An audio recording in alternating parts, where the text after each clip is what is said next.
दोस्तों आज का वीडियो इम्पोर्टेंट होने वाला है उन लोगों के लिए जो फेक एक्सपीरियंस लगाने की सोच रहे हैं।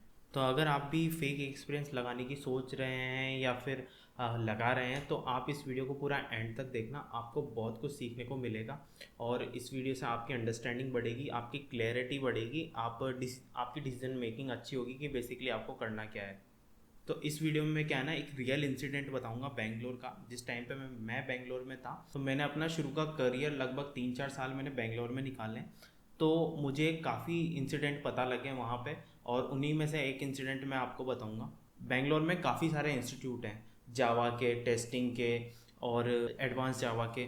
काफ़ी सारे इंस्टीट्यूट हैं जो क्या करते हैं ना, ट्रेनिंग तो प्रोवाइड करवाते हैं, और काफ़ी सारे अच्छे इंस्टीट्यूट भी हैं जो अच्छी ट्रेनिंग प्रोवाइड करवाते हैं। अब ट्रेनिंग के बाद क्या है ना, काफ़ी सारे लोग जो काफ़ी टाइम से ट्राई कर रहे हैं जॉब की, लेकिन उनको इंटरव्यू कॉल्स नहीं मिली और उनको उनकी जॉब नहीं लगी। उनका जो ईयर गैप था वो काफ़ी बड़ा हो गया, 1 साल, 2 साल, 3 साल, 4 साल, 5 साल ईयर गैप वाले भी मैंने बेंगलोर में देखे हैं लोग।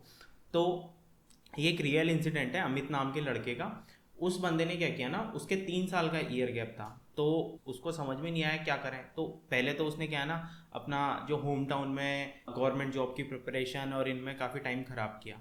जब उसका कहीं सिलेक्शन नहीं हुआ तो उसने सोचा कि यार मेरे काफ़ी दोस्त बेंगलोर गए और उनकी वहाँ पे जॉब लग गई, तो मुझे भी बेंगलोर जाना चाहिए और आईटी में ही जॉब का ट्राई करना चाहिए। तो वो क्या है ना, 2-2.5 साल के बाद बेंगलोर चला गया। वहाँ जाके उसने सिनेरियो देखा तो वहाँ पे क्या है ना, बिल्कुल कॉल्स ही नहीं आ रही थी। जिनका ईयर गैप 2 साल या 2 साल से ज़्यादा था उनके बिल्कुल कॉल्स नहीं आ रही थी। काफ़ी ट्राई करने के बाद उसने क्या किया ना, एक इंस्टीट्यूट ज्वाइन किया, क्योंकि उसको क्या, किसी ने बोला था कि आपको कुछ कुछ ना कुछ टेक्नोलॉजी तो अच्छे से आनी चाहिए। तो उसे लगा कि यार अभी जावा का मार्केट है तो मुझे जावा सीखने नहीं चाहिए। तो एक नामी गिरामी इंस्टीट्यूट है बेंगलोर में, उसने बेंगलोर में वो इंस्टीट्यूट ज्वाइन कर लिया। अब इंस्टीट्यूट में उसको क्या है ना, शुरू में जावा पढ़ाई गई, स्प्रिंग बूट पढ़ाया गया उसको, उस टाइम के हिसाब से जो टेक्नोलॉजीज चल रही थी, हाइबरनेट वगैरह सब पढ़ाया गया। उसने अच्छे से पढ़ा भी सही। और उसके बाद क्या है ना, उसकी जब ट्रेनिंग कंप्लीट हुई तो इंस्टीट्यूट में से किसी टीचर ने उसने ये बोला कि भाई हम क्या करते हैं ना, हम आपको फेक एक्सपीरियंस भी प्रोवाइड करवाएंगे। तो अभी क्या है ना, आपका ईयर गैप बहुत लंबा हो गया, तो आप उसको जस्टिफाई नहीं कर सकते और आपके कॉल्स कम आएंगे। तो उसकी जगह आप क्या करो ना, एक फेक सर्टिफिकेट ले लो, एक फेक एक्सपीरियंस लेटर ले लो, और उसके बेस पे आप जॉब सर्च करो। तो उससे क्या है ना, आपको कॉल्स भी बहुत आएंगी। जब भी आप उस फेक एक्सपीरियंस को या अपने एक्सपीरियंस को बढ़ा के जब naukri.com या कहीं डालोगे तो आपके पास कॉल्स बहुत आएंगी। तो अमित को लगा कि यार ये तो सही आइडिया है, क्योंकि अभी तो क्या है ना, अभी मेरे चांसेस बहुत कम है जॉब लगने के। चांसेस होते हैं लेकिन बहुत कम होते हैं। तो उस केस में उसने सोचा कि यार ये सही तरीका है, और मेरे को क्या है ना, इनसे फेक एक्सपीरियंस लेना चाहिए। और इसकी क्या है, फीस लेते हैं वो लोग, कुछ जो कोचिंग वाले होते हैं। तो इनका क्या है ना, मॉडल बेसिकली इस तरह से काम करता है कि जो कोचिंग वाले हैं वो फीस लेंगे, और फीस लेने के बाद एक कोई फेक कंपनी होगी वहाँ पे आपको भेज देंगे। अब फेक कंपनी में क्यों बोल रहा हूँ, क्योंकि उस कंपनी में ना तो कोई प्रोजेक्ट होता, ना कुछ काम होता। वो एक कमरे की कंपनी होती है और बेसिकली एक बंदा बैठा हुआ होता है, और वो बंदा आपको एक्सपीरियंस लेटर बना के दे देगा, आपसे पैसे लेगा, आपसे आपको एक्सपीरियंस लेटर बना के दे देगा, आपकी फेक पे स्लिप्स बना के दे देगा।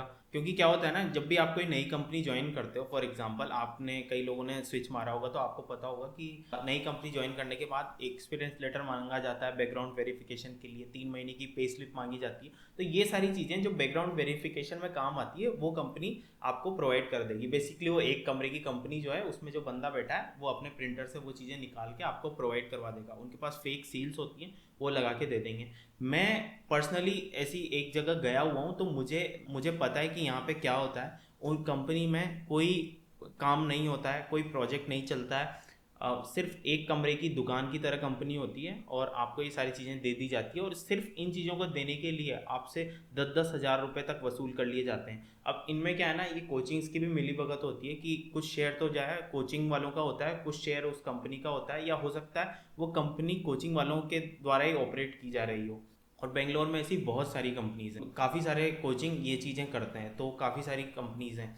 तो उस बंदे ने क्या किया ना, अमित ने वहाँ से एक फेक सर्टिफिकेट भी ले लिया, पे स्लिप भी ले ली, एक्सपीरियंस लेटर भी ले लिया, ऑफर लेटर, जो भी चीज़ें ज़रूरी होती है ना एक एक्सपीरियंस को दिखाने के लिए, वो सारी चीज़ें उसने वहाँ से कलेक्ट कर ली। अब ये सारी चीज़ें कलेक्ट करने के बाद उसने मार्केट में एक्सपीरियंस लगाया अपना। और एक्सपीरियंस लगाने के बाद, क्योंकि ऑब्वियसली अगर आपका 3 साल एक्सपीरियंस है, आपका वो कोचिंग वाले क्या है ना प्रॉपर रिज्यूम भी बना देंगे कि भाई आपके फेक जो प्रोजेक्ट होते हैं वो दिखा देंगे कि भाई आपने कौन से डोमेन में काम किया, कितने साल काम किया, रोल्स एंड रिस्पॉन्सिबिलिटीज एवरीथिंग वो आपको पका पकाया दे देंगे कि भाई ये आपका रिज्यूम है।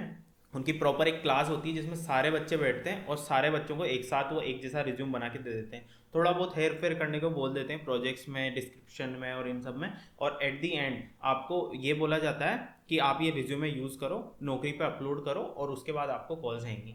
अब क्या है ना, आपने रिज्यूम अपलोड भी कर दिया और आपके पास कॉल्स भी आ गई। तो कॉल्स आने के बाद इंटरव्यू कॉल्स हुई। तो जब अमित ने क्या किया ना, अमित ने अपना रिज्यूम अपलोड किया, उसके पास बहुत कॉल्स आई एक्सपीरियंस डालने की वजह से। और कॉल्स आई तो उसने काफ़ी सारे इंटरव्यू भी दिए। इंटरव्यू में उसने एक चीज़ ऑब्जर्व करी कि जो शुरू में इंटरव्यूज थे उसके निकल ही नहीं रहे थे। क्योंकि क्या है ना, जैसे भी वो इंटरव्यू, अभी तक क्या है ना वो किसी भी इंटरव्यू में नहीं बैठा था, लेकिन अब जाके जब वो किसी एक इंटरव्यू में बैठा, वो भी 3 साल एक्सपीरियंस लगा के, तो उस केस में वो अपने एक्सपीरियंस को जस्टिफाई नहीं कर पा रहा था। और करता भी कैसे, उसने काम तो एक दिन भी नहीं किया था किसी भी कंपनी में, उसने फेक एक्सपीरियंस लगाया था और उसके द्वारा उसको कॉल्स मिल गई थी, इंटरव्यू कॉल। अब डायरेक्ट जब इंटरव्यू कॉल पे बैठेगा तो है तो फ्रेशर ही, अंदर से वो फ्रेशर है, बस उसको क्या टेक्नोलॉजी वगैरह अच्छे से आती है किसी एक फ्रेशर के मुकाबले। अब वो पढ़ने में अच्छा था, उसने अच्छा टाइम दिया कोचिंग में भी, तो उसने टेक्नोलॉजी अच्छे से सीख ली, लेकिन वो जस्टिफाई नहीं कर पा रहा था क्योंकि उसकी बॉडी लैंग्वेज से ही इंटरव्यूअर को पता लग जाता था कि यार ये तो फेक एक्सपीरियंस लगा के आया है। और बेंगलोर में क्या है ना, ये चीज़ें बहुत कॉमन है, बेंगलोर हैदराबाद इनमें ये चीज़ें बहुत कॉमन है। तो काफ़ी सारे इंटरव्यूअर्स को ही पता लग जाता है कि ये बंदा क्या है ना फेक एक्सपीरियंस लगा रहा है। तो फाइनली उसने काफ़ी सारे इंटरव्यूज़ दिए, उसने ट्राई करना नहीं छोड़ा, और फाइनली एक किसी कंपनी में उसके राउंड्स निकल गए। तो ऐसा भी नहीं है कि उसके सारे राउंड एक साथ निकले, पहले कुछ कंपनीज में उसके फर्स्ट राउंड सेकंड राउंड निकलना स्टार्ट हुए, लेकिन वो थर्ड राउंड में या मैनेजर राउंड में बाहर हो जाता है। क्योंकि क्या है ना, मैनेजर राउंड में काफ़ी सारे ऐसे क्वेश्चन पूछते हैं जिसके लिए वो तैयार नहीं था। फॉर एग्जाम्पल मैनेजर राउंड में जैसे उसके प्रोजेक्ट के बारे में पूछा, अब प्रोजेक्ट पे तो उसने रियल में काम किया नहीं है, तो क्या नया बताएगा। तो इस वजह से क्या है ना, वो मैनेजर राउंड में बाहर हो रहा था। फिर धीरे धीरे उसने क्या है ना प्रिपरेशन करना स्टार्ट कर दिया कि मेरे को अब क्वेश्चन सिमिलर पूछते हैं, तो उसने राइट डाउन करना स्टार्ट कर दिया क्वेश्चंस को और लर्निंग करना स्टार्ट कर दिया कि इनका मैं आंसर कैसे बेटर कर सकूँ। इंटरनेट की हेल्प ली उसने। तो फाइनली क्या है ना, उसने मैनेजर राउंड भी किसी कंपनी का निकाल लिया, और सैलरी नेगोशिएशन के टाइम पे उसने जो भी सैलरी उसको ऑफर की उसने एक्सेप्ट कर ली। और कंपनी थी शायद ब्रिलियो नाम की कोई कंपनी थी, तो उसको ऑफर मिला और उसने वो ऑफर एक्सेप्ट कर लिया फाइनली। अब वो भी खुश कि फाइनली उसका कोई तो इंटरव्यू निकला, उसने घर वालों को बता दिया कि भाई मेरे को फाइनली बेंगलोर में जॉब मिल गई है। और 3 साल के एक्सपीरियंस पे जो पैकेज मिला उसको, ऑब्वियसली वो फ्रेशर के पैकेज से तो काफ़ी ज़्यादा होगा।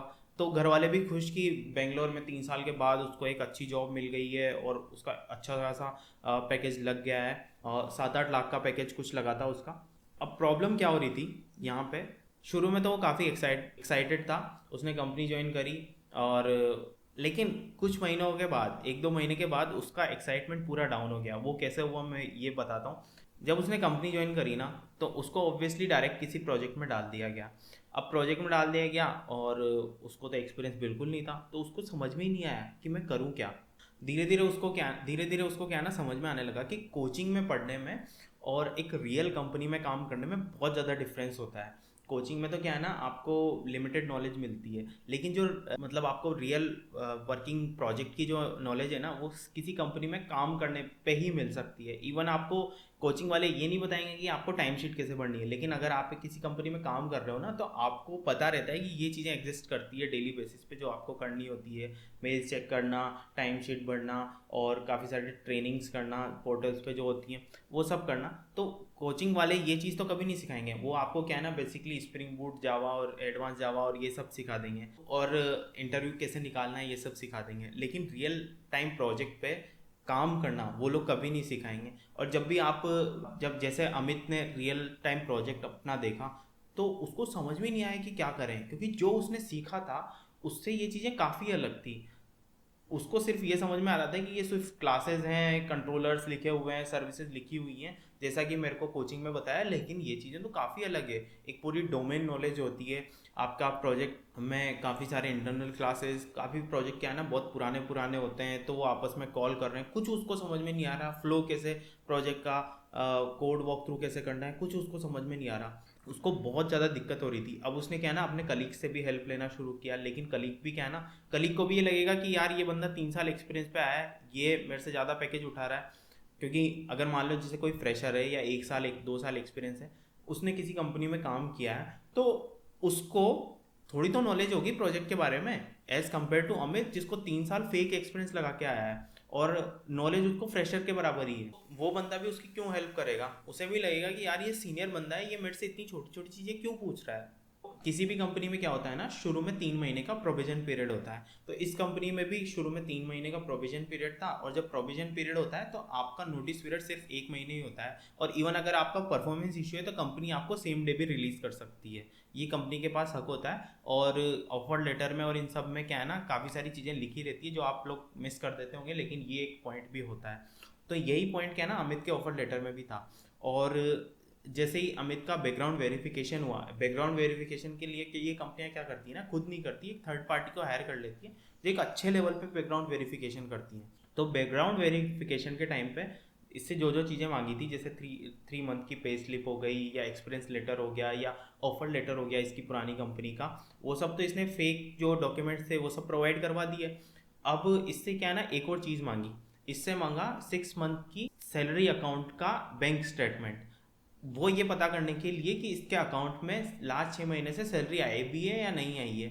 तो जब इसने वो चीज़ प्रोवाइड करी, तो उसके बेस पे कंपनी को थोड़ा डाउट हुआ, जो बैकग्राउंड वेरिफिकेशन कर रही थी उस कंपनी को डाउट हुआ कि यार ये बंदा फेक एक्सपीरियंस तो नहीं लगा रहा कहीं। उन्होंने थोड़ी और अपने लेवल पे रिसर्च करी और उनको फाइनली पता लग गया कि ये बंदा क्या है ना फेक एक्सपीरियंस लगा रहा है। और उन्होंने क्या है ना फिर इसकी जो रियल कंपनी थी उसको इन्फॉर्म कर दिया कि ये बंदा बैकग्राउंड वेरिफिकेशन में पास नहीं कर पाया। और कंपनी जो थी उसको पहले से डाउट था इस पे, क्योंकि ये काम ढंग से नहीं कर पा रहा था। तो फाइनली क्या है ना, इसकी कंपनी क्या करती है, इसको सेम डे रिलीज कर देती है अमित को, और इसको एक तरह से जॉब से निकाल देती है। अब जब इसको जॉब से निकाल दिया तो उसके बाद क्या है ना, इसका दिमाग ख़राब हो गया कि बड़ी मुश्किल से तो एक जॉब लगी थी, 3 साल 3.5 साल इसको हो गए थे जॉबलेस घूमते हुए, इसको पैकेज भी अच्छा मिला था, घर वालों को सबको इसने बता दिया कि भाई मेरे को तो पैकेज अच्छा मिल गया, घर वालों ने रिश्तेदारों को बता दिया।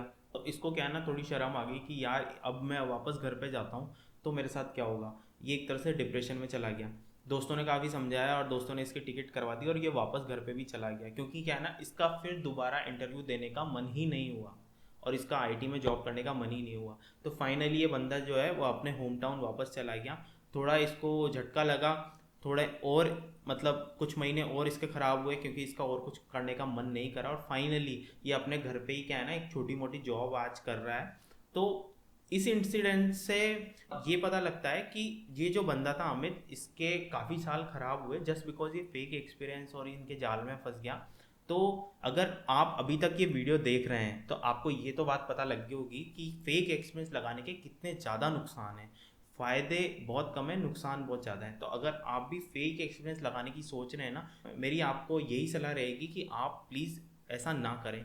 फेक एक्सपीरियंस को कैसे जस्टिफाई करना है या फिर किन किन चीज़ों में आप फेक एक्सपीरियंस लगा सकते हैं, ये नहीं बोलूँगा कि फेक एक्सपीरियंस लगा सकते हैं, ये बोलूँगा कि किन किन चीज़ों को पूरी तरह से सच बताना ज़रूरी नहीं है।